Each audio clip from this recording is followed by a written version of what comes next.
Well, we are approaching the end of 2020.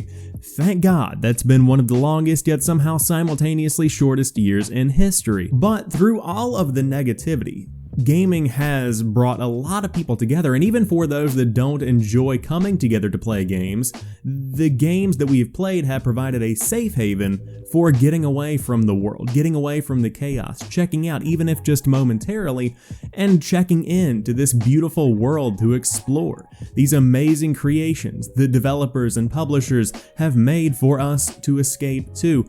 Gaming and its value has never been clearer in 2020. From Animal Crossing New Horizons to Doom Eternal and everything in between, there has been something for everyone in a year unlike any other. So I thought today we would sit down and look at my top 5 games of 2020. Now again, this is just my opinion, but hey, here we go. We could have killed you. Maybe you should have. First off, my game of the year, The Last of Us Part 2. Now I know that some people did not enjoy the narrative, some people did not enjoy the second entry in The Last of Us series, but I truly fell in love with Ellie and Abby and this story that was being told because it flipped the narrative on its head in so many ways. The Last of Us Part 2, on top of that, is aesthetically gorgeous. It pushed the PlayStation 4 Pro beyond what anybody thought that it was capable of. This game looks better than most next-gen games that came out at the launch of the Series X and the PlayStation 5.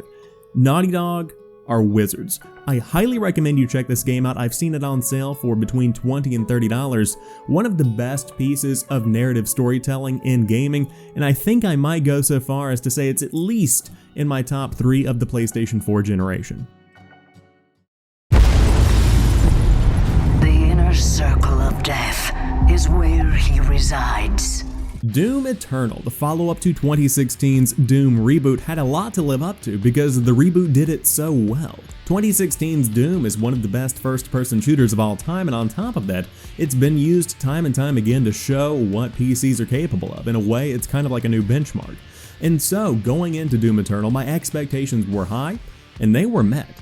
The thing about Doom Eternal is that while it looks fantastic as it is, the gameplay itself is so fluid, and once you understand how each mechanic works with another, you begin to find this dance of death. You begin to become the Doomslayer, and use all of your tools at your disposal to the fullest of their abilities.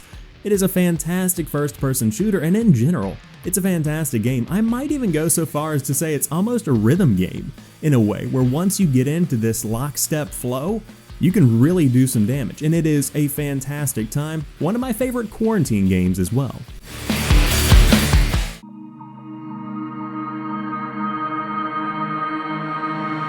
Tetris Effect Connected. Now technically Tetris Effect came out last year on the PlayStation 4 and the PC, but Tetris Effect Connected includes new multiplayer modes, and it launched as an Xbox exclusive alongside the launch of the Series X and the Series S.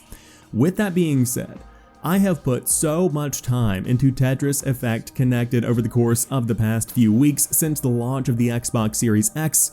It could be my game of the year. If The Last of Us Part 2 wasn't so good, Tetris Effect Connected could be my game of the year. How wild is that? Now, I could be a bit biased because I absolutely adore Tetris. It's my favorite game of all time. It just flows so well and the fun factor never ends. But if you are a fan of puzzle games, Tetris Effect Connected is one that you have to check out. The multiplayer works so well, the journey mode is fantastic, the effects modes are second to none.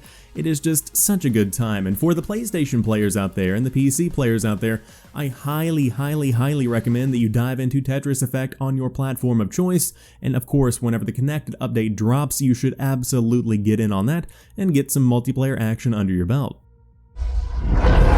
This is it, Titan Squadron. Everything we've done has led to this. Finish those Vanguard scum! Star Wars Squadrons is a game that absolutely took me by surprise because whenever I hear a space combat game set in the Star Wars universe, my expectations are relatively low. But they took the best part of Star Wars Battlefront 2 with the space combat, and they put it into its own game with a narrative that is light enough to where it's not overwhelming, but that it also keeps you invested in what's going on. And on top of that, aesthetically, it just looks phenomenal. I'm playing it on a HDR 4K television, looks better than a movie. It looks so good and the gameplay itself is shockingly fantastic. I mean, truly, when it comes to space combat, the team at Respawn did this incredibly well. Now, if you're looking for a narrative that rivals last year's Star Wars Jedi Fallen Order, this is not going to be the game for you. But if you are looking for a budget title that has VR support on PSVR and on top of that is set in the Star Wars universe with some pretty fun gameplay, this one is absolutely one that is worth picking up, and throughout the holiday season I've seen it on sale for anywhere between $15 and $25, so you might as well give it a shot at a price like that. Our duty is to protect humanity, whatever the cost. And to round out my top 5 games of 2020, we have Halo the Master Chief Collection. Let me explain. Since the beginning of the year, 343 has been rolling out Halo the Master Chief Collection on PC game by game, and each one has launched phenomenally. There have been minimal issues that I have noticed, and then on top of that, the enhancements just go on and on and on. You have adjustable FOV, obviously, a fundamental part of gaming on PC, but on top of that, ultra-wide support, higher textures, higher frame rates, everything you would expect from a fully fleshed out PC release of a game has been brought to the Master Chief Collection.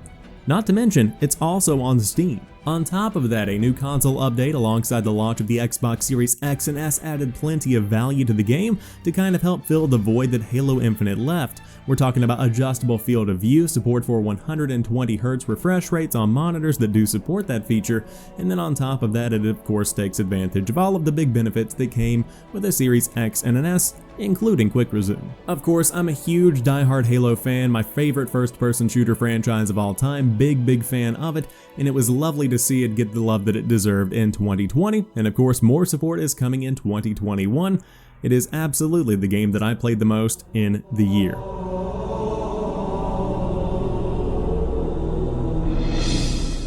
Now this is just my top 5 list. Yours probably looks very different than mine, but no matter how you slice it, no matter what games are on your list, this has been a fantastic year for gaming. There have been highs, there have been lows in both the gaming industry and in real life. But with that being said, I'm very thankful that gaming has been there to help us all through it. In the comment section down below, let me know your top 5 games of 2020. I would love to hear those. And then on top of that, what's your one game that you are absolutely looking forward to more than anything in the year ahead? Would love to see what your most anticipated game of 2021 is. But thanks for taking the time to check out this video. If you enjoyed it, hit that subscribe button. And until next time, you guys have a fantastic week.